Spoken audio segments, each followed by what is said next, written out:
आगे फिर एकादशी व्रत की कथा आती है। कितने लोग एकादशी व्रत करते हैं? सांची वारे बताओ, इतने लोग करते हैं? बंधुओं, एकादशी क्या है? अनेक भाव हैं, पर हमारी दृष्टि में एकादशी वैष्णवों की करवा चौथ है। जैसे एक प्रियतमा अपने प्रियतम के लिए व्रत करती है, ऐसी वैष्णव अपने प्रियतम श्री कृष्ण के लिए व्रत करते हैं। और व्रत का कारण चाहे कुछ भी हो, पर एक ही प्रधान है कि प्रेम बढ़े ठाकुर जी के प्रति। हमारी आयु दो चीजों से कम होती है, एक तो बहुत खाने से और दूसरा बहुत बोलने से। दो चीजों से आयु पर असर पड़ता है। जितना ज्यादा खाओगे उतनी जल्दी आप अलविदा कह जाओगे, और जितना ज्यादा चपड़ चपड़ संसार की बातें करोगे उतनी जल्दी आयु आपकी कम होगी। व्यक्ति जब व्रत करता है तो अन्न नहीं खाता, और जब वो अन्न नहीं खाता तो उसकी एक दिन की आयु बढ़ जाती है। एक ही दिन की बढ़ती है बस। आज पूरे दिन हमने अन्न नहीं पाया, एक दिन की आयु बढ़ेगी। लेकिन एकादशी व्रत करने वाले वैष्णव पूरे एक दिन अन्न नहीं पाते, और अन्न किस लिए नहीं पाते? बोले ठाकुर जी के लिए नहीं पाते। तो उसका अभिप्राय यह होता है कि एकादशी व्रत करने वाला एक दिन की आयु जो उसको मिली वो ठाकुर जी को अर्पित कर देता है, भगवत चरणों में अर्पित कर देता। बोले प्रभु मुझे नहीं चाहिए, बस ऐसा कर दो, मेरे अब शेष दिन जो हैं, जितनी एकादशी मैंने करी गिन लेना, उतनी एकादशी मतलब उतने दिन ठाकुर जी के हो गए मेरे जीवन के। कई लोग कहते हैं महाराज जी एकादशी का उद्यापन कर लें। उद्यापन का मतलब हो जाता है कि फिर उसके बाद एकादशी ना करो तो चलेगा। मुझे ऐसा लगता है कि क्यों करना है? जब तक धराधाम पर हैं तब तक एक एक, वैसे तो हम हर दिन ठाकुर जी को दें, लेकिन 15 दिन में से एक स्पेसिफिक एकादशी का दिन यदि ठाकुर जी को ही अर्पित हो जाए तो इसमें बुराई क्या है? हम उससे छुट्टी क्यों चाहते हैं? अब मेरी बात सुन के कहीं जिसका होने वाला हो उद्यापन वो बंद मत कर देना, कर लो, पर जिनका अभी मन नहीं बना है उद्यापन करने का वो करना नहीं। अरे जब तक अंतिम सांस चले एकादशी करते रहो। श्री नामदेव जी के विषय में एक बड़ी सुंदर कथा आती है। नामदेव जी एकादशी का व्रत करते थे, लेकिन वो स्वयं करते थे, इतना ही नहीं सबसे करवाते थे। अगर उनको पता चल जाता कि कोई व्यक्ति रोटी खा रहा है तो उसके घर पहुंच के थाली उठा लाते थे। बोले आज एकादशी, आज नहीं खाओगे। केवल वयोवृद्ध और छोटे बालकों को छोड़ के, और किसी कोई बीमार हो, बस 3 लोगों को छोड़ दे, बाकी किसी को खाने ही नहीं देते। एकादशी के दिन नामदेव जी पूरे नगर में घूमते और घर घर में जाके देखते कोई भोजन तो नहीं कर रहा है। यह भी एक वैष्णव का स्वरूप है कि मैं अकेला भक्ति करूं, नहीं, सबसे करवाऊंगा, मैं सबसे नाम जपवाऊंगा, चाहे कुभाव से जपो लेकिन जपो। एक बार ठाकुर जी उनकी परीक्षा लेने के लिए एक ब्राह्मण का रूप धारण करके आ गए, और वयोवृद्ध ब्राह्मण 70-80 वर्ष की आयु ठाकुर जी ने धारण कर ली, और वयोवृद्ध से ब्राह्मण हाथ में लाठी लिए और नामदेव जी के द्वार पर आ गए, और द्वार पर आकर के गिर पड़े। नामदेव जी दौड़े, संत आए, जय हो भगवान पधारो। बोले मैं 20-22 दिन हो गए, मैंने कुछ खाया नहीं है, मुझे बहुत जोर की भूख लगी है, मुझे जल्दी से कुछ तुम रोटी बनाओ, सब्जी बनाओ, चावल बनाओ, जल्दी से कुछ बना करके मुझे पवाओ। नामदेव जी बोले देवी केला लेके आओ, सेब लेके आओ, अमरूद लेके आओ, फल खिलाओ। नहीं, फल नहीं चाहिए, मुझे तो रोटी सब्जी खानी। बोले भगवान आज एकादशी है, आज तो अन्न नहीं बनेगा घर पे।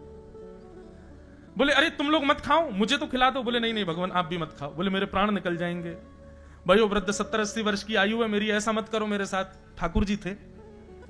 नामदेव जी बोले इससे बढ़िया क्या होगा, एकादशी के दिन प्राण निकलेंगे, सीधे वैकुंठ जाओगे, लेकिन रोटी नहीं खाने दूंगा मैं। ठाकुर जी बोले कैसे आदमी हो तुम, हम मर जाएं ये चलेगा तुमको, लेकिन हमको रोटी नहीं। बोले बिल्कुल नहीं खाने देंगे, द्वादशी तक इंतजार कर लो, खाने के लिए और भी बहुत सी फलाहार खिला देते, मखाने खवा दें आपको, रोटी नहीं।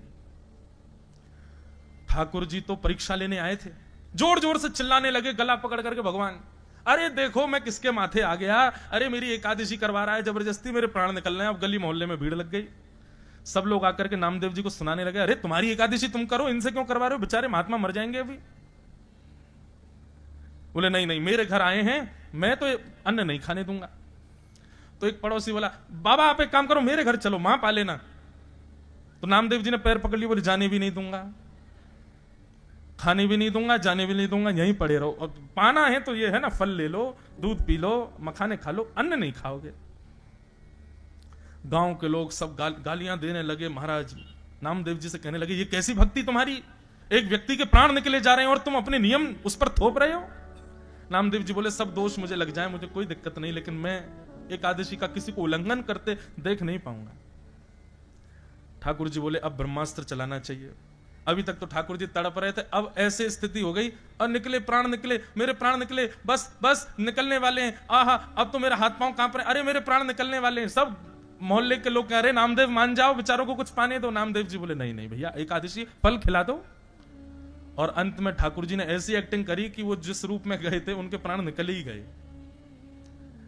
गली मोहल्ले के लोग कहने लगे राम राम राम, ऐसी एकादशी का क्या फायदा नामदेव, प्राण निकल गए उनके तुम्हारे घर पर, दोष लगेगा तुमको, तुम्हारी भक्ति व्यर्थ है, तुम जबरदस्ती करवाते हो सबसे। नामदेव जी के नेत्र सजल हो गए, अपनी पत्नी से बोले देवी अपराध तो लग गया हमको, भले ही ठाकुर जी के एकादशी के नियम का पालन का ही सही, लेकिन लगा तो है, एक संत के प्राण निकल गए। अपने घर में ही आंगन में चिता बनाई और उस चिता में उस व्यक्ति का शव रखा और शव के अगल बगल नामदेव जी और उनकी पत्नी और अपने बच्चों को भी बैठा लिया। बोले हमारा अपराध है ना, व्रत तोड़वाया, व्रत पूर्ण करवाया हमने, एकादशी का पालन किया हमने, तो प्राण भी हम त्यागेंगे। और जैसे ही चिता में अग्नि लगा करके नामदेव जी महाराज बैठे, ठाकुर जी कह रहे थे वारे नामदेव तेरी भक्ति को प्रणाम। ठाकुर जी की कमर में जैसे ही ताप सा लगा, सोई ठाकुर जी तो उठ के बैठ गए और तुरंत नामदेव जी को खींच करके अपने हृदय से लगाया। इतने में ही देखते देखते श्री पंडरीनाथ भगवान के रूप में वो संत प्रकट हो गए और श्री नामदेव जी को हृदय से लगा लिया। सब मोहल्ले के लोगों ने दर्शन किया, सब प्रणाम किए, देखा तो ठाकुर जी वहां से अंतर ध्यान हो गए। एकादशी के दिन ठाकुर जी आंख खोल खोल के देखते हैं कि आज मुझे कौन कौन याद कर रहा है, मेरे लिए कौन कौन व्रत कर रहा है। इसलिए भैया वैष्णवों की 3 निष्ठा है, तुलसी माला कंठी निष्ठा, दूसरा नाम निष्ठा और तीसरा एकादशी निष्ठा। ये 3 निष्ठाएं जीवन में लाइए। अगर आप इन तीनों से परे हो तो आप अभी वैष्णव नहीं हो। ये यूनिफॉर्म है 3, ये आपको करने चाहिए। एकादशी व्रत का महात्मा बताया गया। तत्पश्चात फिर यहां से अब रास पंचाध्याय की कथा प्रारंभ होती है। बड़े सावधानी से सब लोग बैठिए, भगवान के रास की कथा हम लोग श्रवण करें। कि भगवान पिता रात्रि शरदोत्फुल्ल मल्लिका विक्षरन्तुम मनश्चक्रे योग मायामुपाश्रित। बिल्कुल सावधानी से सुनिएगा। रास लोग रास का नाम सुनते ही अपने मन में नृत्य की भूमिका प्रकट कर लेते हैं, नृत्य, पर नहीं, रास का मतलब नृत्य नहीं होता। मैं कथाओं में कहा करता हूं, आप जब भगवत मिलन की प्राप्ति के प्रयास करते हो, आप ठाकुर जी से मिलना चाहते हो, उसके जितने भी प्रयास हैं वो सब रस कहलाते हैं। लेकिन आपकी भक्ति से प्रसन्न होकर ठाकुर जी अनुग्रह कर दें और ठाकुर जी आपके पास आ जाएं, वो रास कहलाता है। जैसे कई लोग यहां पर ऐसी भावना उनकी थी, मैं पहले दिन कहा था ना कि गिरधर लाल जी ना जाने किन किन किन लोगों के लिए आए हैं यहां पर, 7 दिन में पता चलेगा। और जिनके हम रुके हैं उनको अनुभव हो रहा होगा कैसे कैसे लोग, कैसे कैसे वैष्णव, कैसे कैसे कहां कहां के कैसे कैसे वैष्णवों के लिए ठाकुर जी पधारे हैं। कल कथा की बात है, कल एक वैष्णव आए थे इंदौर के पास से, उनको कल नाथ द्वारा जाना था श्रीनाथ जी दर्शन करने, लेकिन किसी बहुत विशेष कार्य की वजह से वो कल नाथ द्वारा नहीं जा पाए। तो बेचारे व्यथित थे, तो बोले कि ठीक है, खंडवा में कथा चल रही, महाराज जी वहीं चले जाएं। तो बोले महाराज जी रास्ते में आप कथा में कहते हैं कि आप मन में सोच लो वैसा कुछ हो जाए तो समझो कि ठाकुर जी आपसे प्रसन्न है। बोले मैंने मन में विचार किया कि हे लाल जी, हम नाथ द्वारा तो नहीं जा पाए पर हम कथा में आ रहे हैं, आज कृपा करके आप दर्शन दे दो। बोले महाराज जी हम आके बैठे ही थे और आप बोले कि आज गिरधर लाल जी कथा में आ रहे हैं। बोले मुझे नहीं पता था कि आज लाल जी को आना है। बोले हम तो बस विचार करते हुए मार्ग में आ रहे थे और इतने में ही ठाकुर जी पधार गए। इस स्थिति को कहते हैं रास। रस का मतलब है कि आप ठाकुर जी के पास जाने के लिए बैठे हो, आप ठाकुर जी की प्राप्ति के लिए प्रयास कर रहे हो, योजनाएं बना रहे हो, ठाकुर जी की प्राप्ति की सारी परिकल्पनाएं आप सिद्ध कर रहे हो, वो रस है। लेकिन आपसे मिलने के लिए ठाकुर जी योजना बना रहे हैं, वो रास है। भक्ति का पथ, कई लोग मुझसे कहते हैं आपकी व्यासपीठ का नाम भक्ति पथ, पथ का मतलब होता है मार्ग। तो इस भक्ति पथ के डेस्टिनेशन क्या है, इसका गंतव्य क्या है? तो मैं उनसे यही कहता हूं कि ये यात्रा रस से शुरू हुई है, रास तक जानी चाहिए। अभी हम प्रयास कर रहे हैं ठाकुर जी से मिलने का, हम प्रयास कर रहे हैं उनके दर्शन का, हम प्रयास कर रहे हैं उनकी प्राप्ति का। लेकिन हमारी भक्ति की एक दिन स्थिति ऐसी हो जाए कि हम प्रयास ना करें, ठाकुर जी प्रयास करें। ये समझो रास, ये रास है।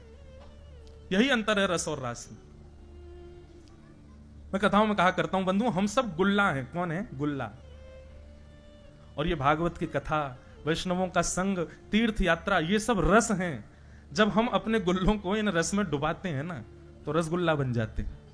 और जब रसगुल्ला बन जाते हैं, तब हमारे रस की सुगंधी से ठाकुर जी प्रसन्न होकर किसी दिन हमारे रसगुल्ला को मुख में लेके उसका आस्वादन कर लेंगे। ये रसगुल्ला, रस और रास। हमारे उत्तर प्रदेश में एक भगवान के भक्त थे, उनका नाम था सूरध्वज। क्या नाम था? सूरध्वज। शंडीला एक जगह है, वहां के वे निवासी थे। वृंदावन के श्री मदन मोहन लाल जी के परम उपासक थे सूरध्वज जी। तो सूरध्वज जी एक बार मन में विचार कर रहे थे, बोले कि क्या करें, ठाकुर जी की बड़ी याद आ रही है, लेकिन काम बहुत है, अभी मैं जा नहीं पाऊंगा। बहुत ध्यान से सुनिएगा। तो सूरध्वज जी ने क्या किया, देखा कि गन्ने की खेती हो रही है और गन्ना अब कट करके रस का गुड़ बनाया जा रहा है। उत्तर प्रदेश में, मध्य प्रदेश के भी कई क्षेत्रों में गन्ने का गुड़ बहुत बढ़िया बनता है। तो बड़ा ताजा ताजा गुड़ बन रहा था सब जगह। तो सूरध्वज जी ने क्या किया, एक दुकान पर जाकर के एक दुकानदार से कहा, भैया सुनो, 2 बैलगाड़ी भर करके गुड़ हमको वृंदावन पहुंचवाना है, उसका क्या खर्चा आएगा सब हमको बताओ। दुकानदार बोले महाराज, इतना सारा गुड़ आप संडीले से वृंदावन भेजोगे बैलगाड़ियों में भर करके, बहुत पैसा लगेगा। इससे बढ़िया तो किसी आदमी को धन देकर के, आधा धन देकर के आप वृंदावन भेज दो, वृंदावन में भी गुड़ मिलता है, वहीं से खरीद के ठाकुर जी को निवेदित कर देंगे। सूरध्वज जी बोले, नहीं, मैं प्रेम करता हूं ठाकुर जी से। ठीक है कि गुड़ वहां भी मिलता है, लेकिन मैं वहां से भेजूंगा जहां मैं रहता हूं, यही तो प्रेम का स्वरूप है। मिठाइयां तो दुकानों पर मिलती हैं ठाकुर जी के लिए, लेकिन वास्तविकता बता रहे हैं, आप दुकानों से मिठाई खरीद कर ठाकुर जी का भोग लगाने ले जाते हो, ठाकुर जी उसको देख करके कहते होंगे हाँ ठीक है लाओ धर दो। लेकिन जब अपने घर में स्वयं रसोई में बना करके लेके जाते होगे ना, ठाकुर जी मानो जैसे जीभ चाटते होंगे, बल्ला अल्लाह क्या भैया घर से बना के लाए हो। अपने प्रेम में अपनी वस्तु प्रदान की जाती है, अपनी समीप की वस्तु दी जाती है, भले ही उसमें फिर खर्चा कितना भी हो। सूरध्वज जी ने बढ़िया सुंदर गुड़ बैलगाड़ियों में धरवा करके भिजवाया, और गुड़ की बैलगाड़ी पहुंची अर्धरात्रि में वृंदावन। और जैसे ही वृंदावन पहुंची, मदन मोहन जी के मंदिर के बाहर मंदिर बंद हो चुका था। पुजारियों ने कहा, बोले भैया सुबह तक प्रतीक्षा करो, सुबह मंदिर खुलेगा तब गुड़ भीतर जाएगा। लेकिन भीतर बैठे मदन मोहन लाल जी बेचैन हो गए। और जैसे ही पुजारी जी सोने के लिए गए, मुखिया जी शयन में गए, स्वप्न में श्री मदन मोहन लाल जी प्रकट हो गए और रोने लगे। मुखिया जी बोले, जय जय कहा भयो, आप रो क्यों रहे हो, कोई पीड़ा? बोले ना है, मेरो बहुत जोर से गुड़ खावे को मन कर रहा है। बोले जय जय, अभी संडीले से गुड़ आए हैं आपके लिए, लेकिन सुबह तक ने प्रतीक्षा कर लो, अब तो रात्रि शयन को समय है गया, सुबह 4 बजे आपकी मंगला होगी, मंगला के बाद मैं पहले गुड़ को ही भोग लगाऊंगा, गुड़ की कोई बढ़िया सामग्री बना के आपको पवाऊंगा। मदन मोहन लाल जी स्वप्न में और जोर जोर से रोने लगे। बोले मैं 4 दिन से प्रतीक्षा कर रहे हो या गुड़ की, आज बेचारो जैसे तैसे यहां पहुंचो रात्रि में, अब तुम मुझसे और प्रतीक्षा करवे की कह रहे हो? तुम कह रहे हो सुबह तक और प्रतीक्षा करूं मैं? अगर तुम मेरे सच्चे प्रेमी हो तो अभी आओ, मंदिर खोलो, गुड़ भीतर लाके खीर बनाओ गुड़ की, मुझको अभी पवा। इसको कहते हैं रास, ये रस नहीं है। अपने भक्त की प्रेम स्थिति को ठाकुर जी स्वीकार करने के लिए लालायित हो, उसको रास कहते हैं।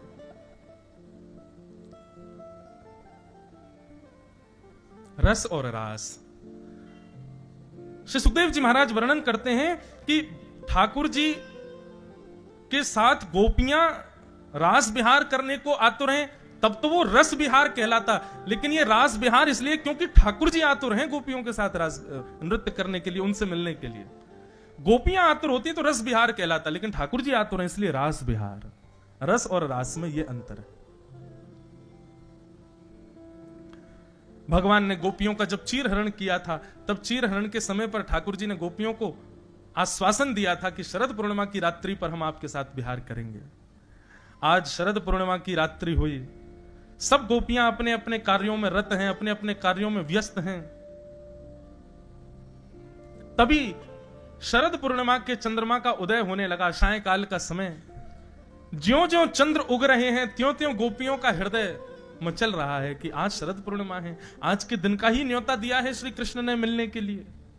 बंधुओं, पहले मैं कुछ बातें क्लियर कर दूं। ये गोपियां साधारण नहीं है, श्रुति रूपा, स्मृति रूपा, वेद जन्या गोपियां हैं। ये कोई सामान्य स्त्रियां नहीं है। ये ठाकुर जी की प्रतीक्षा वर्षों से कर रही हैं, युगों से कर रही हैं। ये त्रेता युग के दंडकारण्य वन के संत हैं जो अपनी तपस्या के प्रभाव से ब्रज की गोपी बन करके आए हैं। इनको आप सामान्य स्त्री मत समझिएगा। रास लीला को कहीं भी कामजन्य लीला मत समझिएगा, बहुत बड़ा अपराध लगेगा नहीं तो। और ये अपराध प्रकट ना हो उसके लिए बहुत ध्यान पूर्वक और निष्काम भाव से इस संपूर्ण व्यवस्था को सुनिएगा। ठाकुर जी के साथ रास विहार करने वाली जितनी भी गोपियां हैं, उन गोपियों की आयु 6 वर्ष से लेकर के 120 वर्ष तक है। मतलब ठाकुर जी के रास विहार में 6 वर्ष की भी गोपी है और बिना दांत वाली अम्मा भी गोपी है। और ठाकुर जी जितने प्रेम से 6 वर्ष की गोपी के संग नृत्य कर रहे हैं, उतने ही प्रेम से एक बूढ़ी माता जी के साथ भी नृत्य कर रहे हैं। सब गोपियां प्रेम आतुर हुई हैं। तो ये सामान्य नहीं है। सब गोपियां अपने अपने घरों में बैठी हैं। तभी शरद पूर्णिमा का चंद्रमा उदित हुआ। ठाकुर जी वन में गए और कदम वृक्ष के नीचे बैठ करके जैसे ही अपनी वंशी को अपने अधरों पर रख करके प्राण पिरोए, बाजने लगी वंशी वृंदावन में। और वंशी का नाद जैसे ही ब्रज की गोपियों के कर्ण रंध्र में पड़ा, दौड़ने लगी, भागने लगी गोपियां श्री कृष्ण से मिलने के लिए। बंधुओं, वंशी तो सबको सुनाई दे रही है, लेकिन उस वंशी में आमंत्रण केवल उनको सुनाई दे रहा है जो कृष्ण प्रेम में उन्मुक्त है।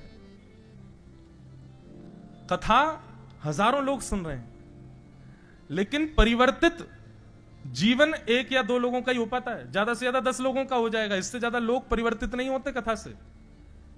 सुनने के लिए आएंगे हजारों लोग, लेकिन जिनका जीवन बिल्कुल परिवर्तित हो जाए ऐसे बहुत कम लोग ही होंगे। उनके लिए यही विचार करो कि ये गोपी ही थे जिनको कथा रूपी वेणु का नाद श्रवण हो रहा था, सुनाई दे रहा था।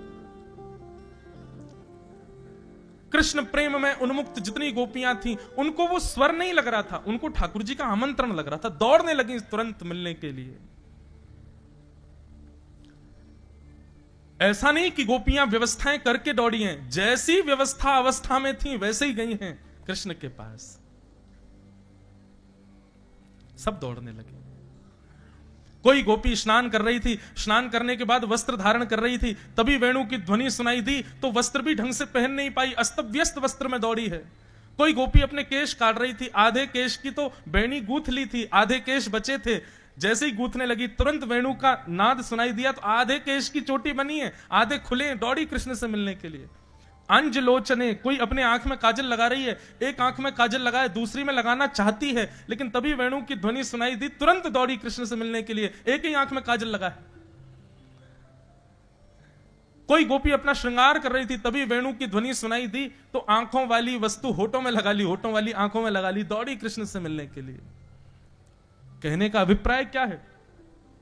ये गोपियां इस बात को जानती हैं कि श्रृंगार प्रधान नहीं है कृष्ण की प्राप्ति में। ये गोपियां इस बात को जानती हैं कि कृष्ण कभी रूप नहीं देखते कि हम दिख कैसे रही हैं, हमारी अवस्था कैसी है, हमारा स्वरूप कैसा है। ये तो संसार के लोगों की इच्छाएं हैं, ठाकुर जी की ऐसी इच्छा नहीं है। वे तो केवल हृदय देखते हैं, वे तो केवल आपका गुण स्वभाव देखते हैं, आपका श्रृंगार नहीं देखते। क्योंकि ये गोपियां जानती हैं कि श्रृंगार देखते तो पूतना बहुत सुंदर बन के आई थी, उस पर सब मोहित हो गए थे, लेकिन कृष्ण ने तो देखा भी नहीं उसको। तो कोई भी गोपी इतना भी विचार नहीं कर रही कि मैं व्यवस्था तो कर लूं, जैसी है वैसी जा रही है। सब गोपियां पहुंच गई वन में। असंख्य लाखों गोपियां सामने खड़ी हैं। कदम वृक्ष के नीचे श्री कृष्ण बैठ करके वेणुनाद कर रहे हैं, वेणु रव कर रहे हैं। तभी ठाकुर जी ने नेत्र खोल करके देखा तो जहां तक दृष्टि जा रही थी सब गोपियां, और अस्त व्यस्त हैं गोपियां। किसी के केश खुले हैं, किसी के नेत्रों की दशा विचित्र है, किसी का श्रृंगार विचित्र है, किसी के वस्त्र विचित्र हैं। ठाकुर जी प्रसन्न हो गए, और प्रसन्न होकर के ठाकुर जी कहते हैं, स्वागतम वो महाभाग प्रियम किम करवाणि व ब्रजस्यानामयं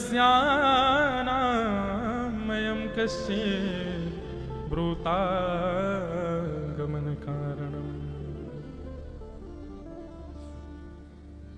सब गोपियां खड़ी हैं और ठाकुर जी कह रहे हैं, स्वागतम स्वागतम स्वागतम, आइए आइए आइए, आप सबका स्वागत है।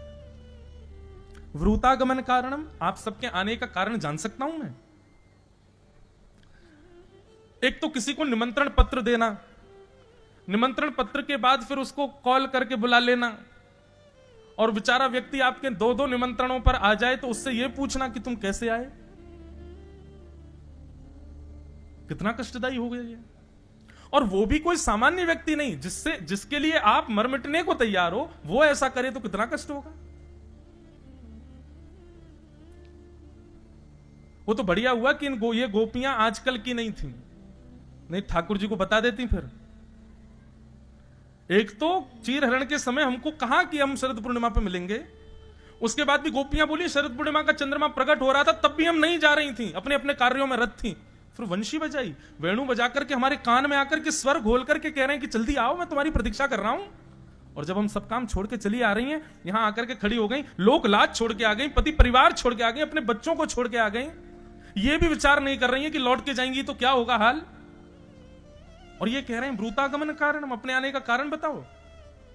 अच्छा एक बात बंधुओं पुष्ट करूं, ये आजकल ये पुष्ट करनी पड़ती है, कलयुग चल रहा है ना, 2 मिनट में संशय करते हैं लोग। तो ठाकुर जी की जो रास लीला है या इस प्रकार की जितनी भी लीलाएं हैं, इन सब में शुकाचार्य जी वर्णन करते हैं योग मायाम उपाश्रित। ये जितनी भी गोपियां ठाकुर जी के पास गई हैं, अब यहां वर्णन आता 6 महीने तक ठाकुर जी रास विहार करते रहे, तो 6 महीने तक पति बच्चे परिवार कुल खानदान ये सब ऐसे ही पड़े थे, इनको जरा भी नहीं लगा हमारी बहू बेटियां सब कहां चली गई। तो कहते हैं योग मायाम उपाश्रित। योग माया कहते हैं वैष्णो देवी को, योग माया कहते हैं हमारी जितनी भी जगत जननी दुर्गा मैया आदि जितने जिनके हम आराधना करते हैं, ये सब योग माया है। ठाकुर जी के रास विहार में जब गोपियां पहुंची तब योग माया गोपियों का रूप धारण करके ब्रज में विचरण कर रही थी। बच्चों को लग रहा था हमारी मां तो संग ही है, परिवार के लोगों को लग रहा था हमारी बहू तो घर पे ही है, कोई अलग थोड़े है। लोगों के मन में यह भी प्रश्न आ सकता है, महाराज जी ये आवश्यकता थी क्या रास विहार की? ठाकुर जी को पता तो था कलयुग आने वाला है, 2 मिनट में लोग प्रश्न उठाएंगे। दंड कारण वन के संत हैं ये गोपियां। भगवान श्री राम जब रावण को मार करके वापस लौट रहे थे तब हनुमान जी निवेदन करते हैं, बोले प्रभु दंड कारण वन के असंख्य संत आपका दर्शन करना चाहते हैं। राम जी बोले देखो 14 वर्ष आज पूरे हो गए, सूर्यास्त से पहले अगर मैं अयोध्या नहीं पहुंचा तो मेरा छोटा भाई भरत अपने प्राण त्याग देगा। हनुमान जी आप इन संतों से प्रार्थना कर दो, ये ब्रज का स्मरण करके इतना भजन करें, इतना भजन करें कि जब इनके प्राण निकलेंगे ना तो ये अगला जन्म इनका ब्रज में ही होगा, और ब्रज में भी तब होगा जब मेरा अवतरण होने वाला होगा। ये मेरा आशीष है। अभी तो ये केवल मेरा दर्शन कर पाएंगे, लेकिन ब्रज में मैं आपको इनको मेरी तरफ से आश्वासन कर देना, ब्रज में जैसे प्रियतमा और प्रियतम रहते हैं वैसा आस्वादन इनको होगा। अभी तो ये संत केवल मुझे प्रणाम कर पाएंगे, लेकिन द्वापर में जब मैं कृष्ण बनूंगा और ये गोपी बनेंगे तो इनके गले में गलवैयां डाल करके खूब रास विहार करेंगे। तो इसलिए ये वर्षों की प्रतीक्षा की पूर्णता है रास विहार। ठाकुर जी बोले ब्रूतागमन कारण, आने का कारण बताओ। गोपियां अपने पैर के अंगूठे से जमीन कुरेद रही हैं क्रोध में भर करके, और ठाकुर जी यहां पर पतिव्रता नारी के लक्षण बता रहे हैं। 10 श्लोकों में ठाकुर जी ने यह बताया पतिव्रता नारी किसको कहते हैं। बोले राम राम राम राम, कितना बड़ा अपराध किया तुमने, अपने पतियों को छोड़ आई हो, अपने बच्चों को छोड़ आई। अरे तुम में से कितनियों के तो नाती नाती भी हो गए हैं, और तुम उस अवस्था में सबको छोड़ के यहां अर्धरात्रि में चली आई हो, कितना बड़ा पाप किया तुम लोगों ने। गोपियां खड़े खड़े सुन रही हैं, कुछ नहीं कह रहे हैं। गोपियां कह रही हैं बोलते जाओ आप। ठाकुर जी कहते हैं भर्तु शुश्रूषणम स्त्रीणाम परो धर्मो यमाय तदबंधुनाम च कल्याणम प्रजानाम चानुपोषणम। बोले पतिव्रता नारी का धर्म पता है आपको? गोपियां बोली आप ही बताओ। बोले एक पतिव्रता नारी थी, उसका पति अग्निहोत्र करता था। पति के अग्निहोत्र के बाद पति थकान के कारण सो गया, पत्नी पंखा चल रही थी और उसी समय उनका छोटा सा बालक अग्निकुंड की ओर जा रहा था। अब पत्नी की गोद में पति सो रहा था सर रख करके। पत्नी ने सोचा उठ करके बचाने जाऊंगी तो पति की नींद खुलेगी, मेरा पातिव्रत धर्म टूटेगा, लेकिन बालक को नहीं बचाऊंगी तो वो तो अग्नि में गिर जाएगा। लेकिन उस पतिव्रता स्त्री ने क्या किया, तुरंत अग्निदेव का स्मरण किया और कहा यदि मैंने अपने पति की सच्चे हृदय से सेवा की हो, इनके अतिरिक्त किसी के प्रति मेरा भाव उत्पन्न ना हुआ हो, मेरे पातिव्रत धर्म के फलस्वरूप आप मेरे बालक की रक्षा करना अग्निदेव। गोपियां बोली फिर क्या हुआ?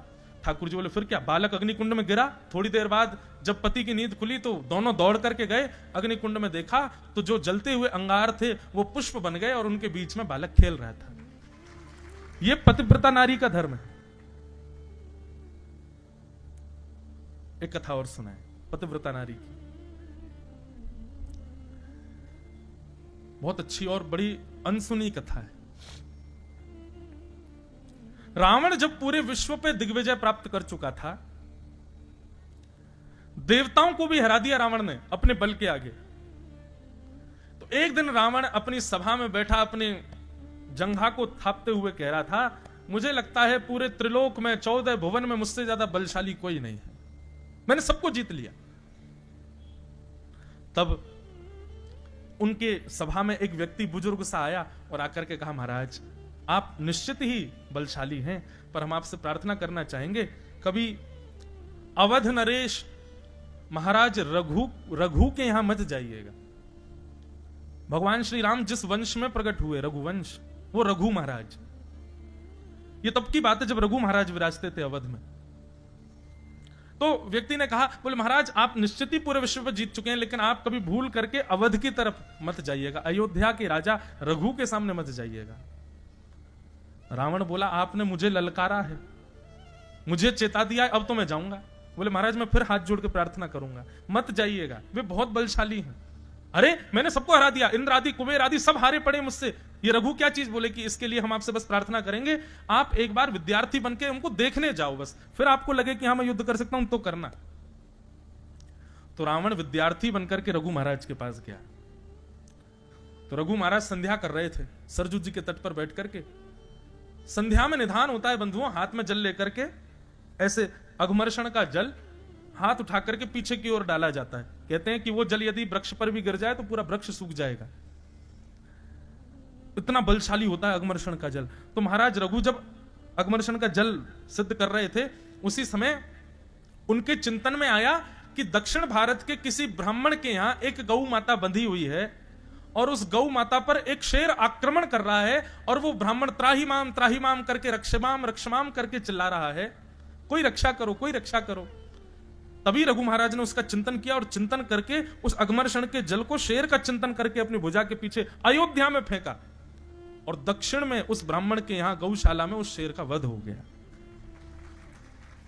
ये थे महाराज रघु। रावण ने जब ये दृश्य देखा, रावण दौड़ करके गया, बोले महाराज आपने अभी अभी कुछ किया है, ये अघमर्षण का जल आपने जो पीछे फेंका, निश्चित ही मुझे जो विस्फोट की आवाज आई थी उससे ऐसा लगता है कि आपने किसी का वध किया है। तब महाराज रघु ने पूरी बात बताई, ऐसे ऐसे एक जगह हो रहा था, उसको मार दिया। रावण बोला ये तो मैंने पहली बार देखा भगवान, ऐसा योग बल कि आप यहां बैठे बैठे किसी को ही मार देते हो। रावण बोला सही कह रहे थे वो, इनसे युद्ध नहीं, इनसे तो नीचे बैठे बैठे इनसे सीख लें पहले। तो रावण उनसे विद्या सीखने लगा। एक दिन रावण पीछे पड़ गया कि महाराज मेरी लंका चलो, आप मेरे गुरु हैं, एक बार लंका में पैर पधरा दो। रघु महाराज ने एक कुशा उठाई और सरजू जी के किनारे कुछ बनाने लगे और बनाते बनाते रावण से बोले सुनो ये तुम्हारा घर है, ये तुम्हारा भवन है, यहाँ मंदोदरी रहती है, यहाँ कुंभकर्ण सोता है, यहाँ पर विभीषण रहते हैं, यहाँ पर तुम्हारे पुत्र अक्षय कुमार रहते हैं, आदि आदि सबके बारे में वहीं बैठे बैठे उन्होंने बता दिया। बोले महाराज आपको कैसे पता, आप कभी लंका गए? बोले नहीं गए नहीं है, बस हमको दिख रहा है। और सुनो इस वाले द्वार पे लंकिनी नाम की राक्षसी बैठी रहती है। सब वहीं दिखा दिया। रावण बोला जय हो भगवान, आप दिव्य हैं प्रभु, मेरी लंका चलो, मेरी लंका में चरण पद। बहुत जिद की तो गलती से रघु महाराज का हाथ उस नक्शे के एक कोने में पड़ गया। रघु महाराज बोले राम राम राम, जय क्या हो गया? रावण बोला क्या हुआ? बोले अरे हमारा हाथ पड़ गया इसके ऊपर। तो बोले इससे क्या हुआ? बोले इतनी तुम्हारी लंका का हिस्सा समुद्र में डूब गया अब, क्योंकि मेरा हाथ गलती से पड़ गया। रावण दौड़ करके लंका गया तो वास्तव में उतना टुकड़ा डूब रहा था समुद्र में। रावण बोला कि भाई ये रघु तो साधारण नहीं है, युद्ध करना तो दूर की बात है, ये तो कहीं पे भी कुछ भी कर सकते हैं, मुझे भी मार सकते हैं। तब रावण ने पूछा कि रघु महाराज के बल का कारण क्या है? तब एक संत ने आकर के बताया, बोले रघु महाराज स्वयं भी वेदज्ञ हैं, स्वयं भी गुरुनिष्ठ हैं, पर उनसे भी ज्यादा उनकी पत्नी, वो गुरुजनों को प्रणाम करती हैं, वो सेवा करती हैं, यज्ञ करती हैं, सब करती हैं और पतिव्रता धर्म का पालन करती हैं। इनकी पत्नी के पतिव्रत धर्म का बल रघु महाराज को मिला हुआ है। रघु महाराज को मारने का केवल एक तरीका है, इनकी पत्नी का पतिव्रत धर्म जब टूटेगा तभी आप इनके ऊपर आक्रमण कर सकते हैं। रावण बोला हम राक्षस हैं, इतना तो हम पे आता है, हम रघु का रूप धारण करके जाएंगे और इनकी पत्नी का पतिव्रत धर्म तोड़ देंगे। रघु महाराज किसी कार्य से बाहर गए थे, रावण रघु का रूप धारण करके अयोध्या आ गया और जैसे ही भवन में प्रवेश किया, रघु महाराज की पत्नी के सामने जाकर के पैर पर पैर रख करके रावण जैसे ही बैठा, उसके नेत्र और उसकी चाल ढाल से पत्नी समझ गई थी कि ये रघु नहीं है, ये रूप धारण करके है। तुरंत सैनिकों को आज्ञा की बंदी बना लो इसको। रावण कहने लगा अरे मैं रघु महाराज हूं, मुझे बंदी क्यों बना रही है? बोले रघु होते तो रघु महाराज जब भी अपने भवन में आते हैं, अयोध्या की माटी को प्रणाम करके आते हैं, माथे पर रज लगी होती है और तुम्हारे चलने बोलने ढलने इससे सब पता चल रहा है कि तुम रघु नहीं हो। बंदी बना लिया। अब रघु महाराज जब लौट करके आए, जब उनको पता चला कि उनके शिष्य रावण ने ऐसा किया, तुरंत रावण को सामने बांध दिया। बोले लाओ मेरे बाण और तरकश, इसका वध करता हूं मैं। जैसे ही उन्होंने बाण लेकर के रावण का वध करना चाहा, तभी ब्रह्मा जी प्रकट हो गए। बोले भगवान आप ठाकुर जी की लीला को क्यों खत्म कर रहे हो? भगवान आपकी भक्ति और आपकी गृहिणी की भक्ति से ठाकुर जी इतने प्रसन्न हैं कि उन्होंने वचन दिया है कि त्रेता में मेरा जो अवतार होगा मैं रघु महाराज के वंश में ही आऊंगा। और रघु महाराज जी से कह दीजिए कि रावण को ना मारें। जिस बाण को इन्होंने धनुष पर ताना है, इस बाण को ब्रह्मा जी रख लें अपने पास। जब रावण का वध होगा तब इसी बाण से मैं रावण को मारूंगा। फिर आगे लंबी कथा है। राम जी जब रावण को मारने के लिए गए, खूब बाण मारे, नहीं मरा। तब विभीषण जी ने बताया, बोले महाराज ऐसे ऐसे बात है, रघु महाराज जिसको मारने वाले थे वो बाण ब्रह्मा जी को रघु महाराज ने दे दिया था। फिर रावण ने तपस्या की और तपस्या करके ब्रह्मा जी को प्रकट किया। ब्रह्मा जी प्रसन्न होकर के बोले वर मांगो, क्या चाहिए? बोले रघु महाराज ने जो बाण आपको दिया है वो मुझको दे दो, उसमें मेरे प्राण हैं। ब्रह्मा जी बोले यार ये तो तुमने फंसा दिया हमको। और ब्रह्मा जी को ना चाहते हुए वो बाण रावण को देना पड़ा। रावण ने वो बाण अपनी किसी प्रिय स्थान पर छिपा रखा, ये किसी को नहीं पता कि वो कहां है। राम जी ने तुरंत हनुमान जी को बुलाया, बोले बाण ढूंढ के लाओ, पूरी लंका में ही कहीं है। हनुमान जी बोले भगवान मुझे ऐसा लगता है कि कितना भी बड़ा क्रूर व्यक्ति क्यों ना हो, अपनी मूल से मूल्यवान वस्तु अपनी पत्नी को देता है। मुझे ऐसा लगता है मंदोदरी के पास बाण होगा। राम जी बोले युक्ति लगाओ, लेके आओ। सोई महाराज हनुमान जी नन्हे से बौने ब्राह्मण बने और त्रिपुंड आदि लगा करके और महाराज हाथ में वेद लेकर के सीधे मंदोदरी के पास पहुंचे। मंदोदरी के पास पहुंच करके ब्राह्मण देवता आशीर्वाद देने लगे, सौभाग्यवती भव, सौभाग्यवती भव। मंदोदरी कहने लगी काय बात का सौभाग्य? मेरे पति को इतने बाण मारे जा रहे हैं और आप कह रहे हैं सौभाग्यवती भव। अब मैं विधवा होने वाली हूं और आप कह रहे हैं सौभाग्यवती भव। हनुमान जी बोले अरे देवी तुम भूल गई क्या? रावण के प्राण तो एक बाण में रहते हैं और वो बाण तो रावण ने कहीं छुपा रखा है। जब तक वो नहीं मिलेगा राम जी को तब तक कैसे मरेगा रावण? तुम क्यों डरती हो? मंदोदरी को याद आया। मंदोदरी हंस करके बोले अरे हाँ हाँ हाँ भगवान, अरे मैं तो भूल ही गई थी, वो बाण तो मेरे ही कक्ष के जो है खंबे में ही तो रखा है, मैं रोज उसकी पूजा करती हूँ। और मंदोदरी जाकर के उस खंबे से लिपट गई। इतने में हनुमान जी ने अपना रूप धारण किया, एक मुष्टिक प्रहार की खंबा तोड़ के बाण निकाल के ले गए, जाके राम जी को दे दिया, लो मार दो भगवान। राम जी ने चढ़ा करके उसका वध कर दिया। यह दक्षिण की एक रामायण है, उसमें यह कथा वर्णित है। तो पूरी कथा का कारण क्या था? पातिव्रत धर्म। पतिव्रता नारी सामान्य नहीं होता है। उसमें बहुत बल है। पत्नी के भजन में भी बल बढ़ता है, पति के कार्यों में भी बल बढ़ता है। ठाकुर जी कह रहे हैं पतिव्रता नारी के धर्म है, और तुम सब अपने पतियों को छोड़ के यहां चली आई हो। बंधुओं, ये नियम है ठाकुर जी का। जब आप भक्ति पथ पर आएंगे तो आपको संसार के विषयों को ठाकुर जी आपके सामने प्रस्तुत करेंगे कि इसको भोग लो, ये तुम्हारे लिए है। आपने यदि उसको भोग लिया तो आप पथ से भ्रष्ट हो जाओगे। इसलिए भक्ति पथ पर चलते समय संसार के कितने भी विषय आए, उनको ठाकुर जी के द्वारा परीक्षा समझ करके त्याग कर देना, उसको सेवन मत कर लेना। ठाकुर जी लोभ दे रहे हैं गोपियों को, मानो कि ये पाप समझ करके वापस तो भी चली जाएंगे, लेकिन गोपियां नहीं गई। पतिव्रता नारी के खूब धर्म समझाए ठाकुर जी ने। जब ठाकुर जी बोलते बोलते थक गए, तब गोपियां बोली हो गया आपका, अब हम बोलें कुछ? भगवान बोले हाँ बोलो। तब गोपियां कहती हैं चित्तम सुखेन भवता पहतं ग्रहेषु यन्ने विशत्युत्करावपि गुह्य कृत्ये पादौ पदं न चलतस्तव पादमूला यामः कथं व्रजमथो करवाम किं वा। नाथ, आप हमें व्यभिचारिणी मत समझिए कि हम अपने पति का, बच्चों का त्याग करके आई हैं तो शायद हम व्यभिचारिणी हो, हमारे मन में कोई दूषित भाव हो, आप ऐसा मत समझिए भगवान। हमारा प्रेम है आपसे, और वो प्रेम कैसा है कि आप हमको कभी मत मिलो, हमको कभी मत दिखो, हमसे कभी मिलने मत आओ, हमारे सामने कभी मत आओ, पर हम आपकी हैं, आप हमारे हैं, ये विश्वास सदैव हमारे चित्त में प्रकट रखो। ऐसा प्रेम है हमारा। आप यदि हमें त्याग देंगे, चले जाएंगे, जीवन भर लौट करके नहीं आएंगे, हम तब भी आपसे प्रेम करेंगे। हमारा प्रेम आपको कभी परेशान नहीं करेगा भगवान। आप हमको व्यभिचारिणी मत समझो। नाथ, आप कहते हैं कि हम वापस चली जाएं, ठीक है चली जाएंगी हम, लेकिन हमारी एक वस्तु आपके पास है, वो हमको वापस कर दो। ठाकुर जी बोले मेरे पास क्या है आपका? बोले हमारा मन आपके पास है। चित्तम सुखेन भवता पहितम ग्रहेषु, हमारा चित्त आपके पास है, हमारा मन आपके पास है। नेत्र बंद करती हैं, चलती हैं, फिरती हैं, कुछ भी करती हैं, 24 घंटे आपका चिंतन रहता है मन में। या दो हनने बहनने मथनो पलेप प्रेंखें खनार भरुदितो क्षणमार जना दो, 24 घंटे आपका चिंतन चला रहता है भगवान, क्योंकि चित्त आपके पास है। वो चित्त हमको वापस कर दीजिए। आपकी स्मृति आएगी नहीं तो हम घर के कार्य कर पाएंगे, अपने पति की सेवा कर पाएंगे, बच्चों का पालन कर पाएंगे। प्रभु अब दो ही उपाय हैं आपके पास, या तो हमको स्वीकार करो या फिर हमारा चित्त हमको वापस कर दो। जब गोपियों ने यह बात कही कि हमारा चित्त आपके पास है,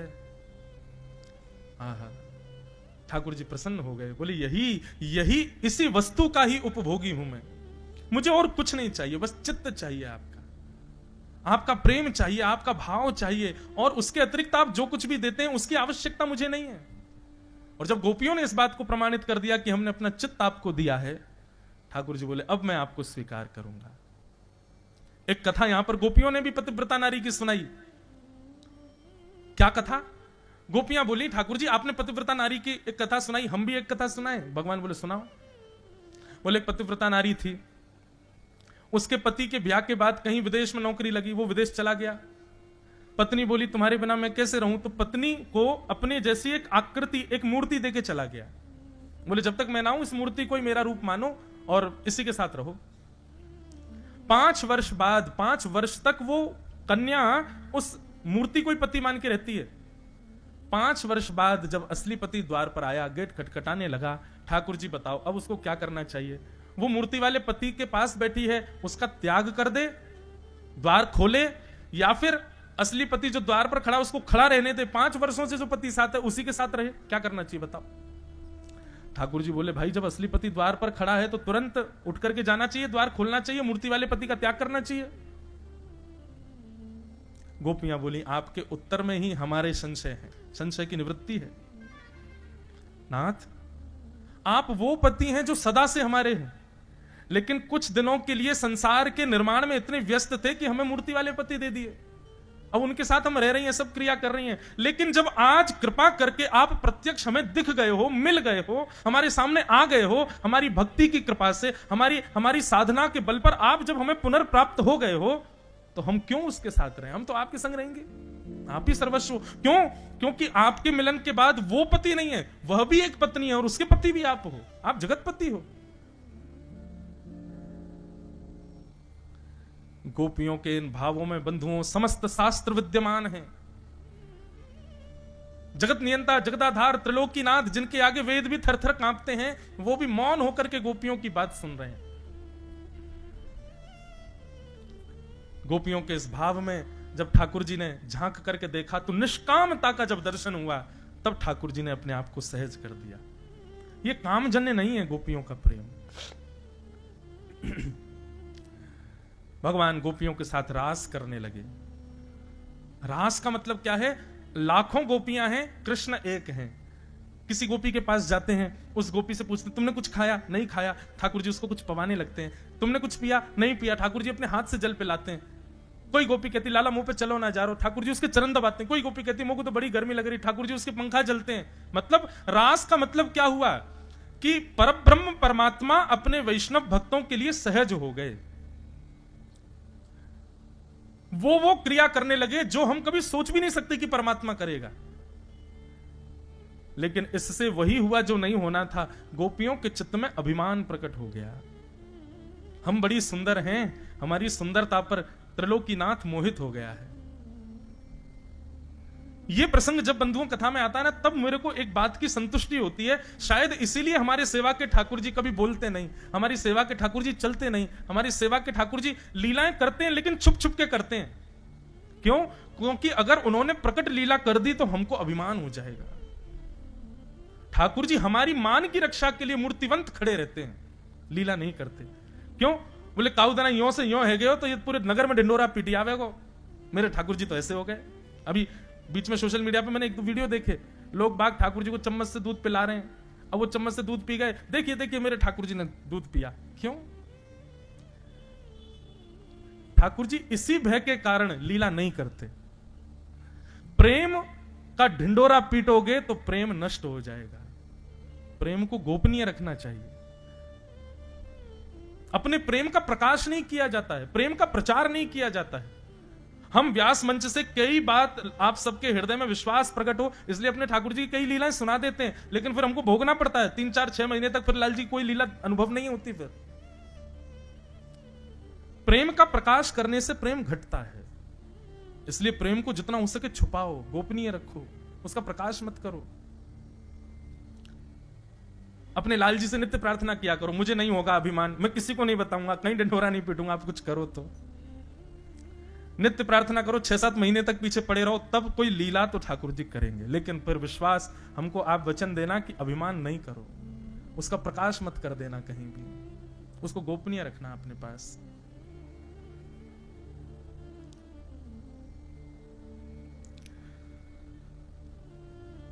हमारे मान की रक्षा के लिए ठाकुर जी मूर्तिवंत रहते हैं, स्थूल बन के रहते हैं कि कहीं हमको अभिमान ना हो जाए। गोपियों को अभिमान हो गया और जैसे ही अभिमान हुआ, अभिमान होते ही ठाकुर जी वहां से अंतर ध्यान हो गए। अभिमान आते ही ठाकुर जी मूर्तिवंत हो जाते हैं, फिर वो चैतन्यता को छुपा लेते हैं। और जिस दिन आप मान रहित होकर सेवा करोगे ना, हमारी बात का विश्वास मान लीजिएगा, आप ठाकुर जी की सेवा करेंगे, स्पर्श करते ही आपको ऐसा अनुभव होगा जैसे किसी मानव की त्वचा का स्पर्श करते हैं। इत्र लगाओगे तो ऐसा अनुभव होगा कि ठाकुर जी के रोंग का स्पर्श हो रहा है। मान युक्त रहोगे तो ऐसे ही लगेगा जड़ वस्तु है, जड़ पदार्थ है। अपनी मान का भी पैरामीटर ऐसे ही चेक कर लो। रोज ठाकुर जी को सेवा करते समय अंग का स्पर्श करो, यदि अभी भी स्थूलता का अनुभव हो रहा है तो समझो तुम में अभी भी मान बचा है। और जिस दिन वो स्पर्श में चैतन्य भाव लगने लगे, ऐसा लगेगा अरे नहीं नहीं, ये तो ठाकुर जी गुदगुदो पेट है, ये तो ठाकुर जी के गदमदरा से हाथ हैं, ये तो ठाकुर जी को पाम है, अरे देखो उठ गो, समझना अब मान रहित हो गए।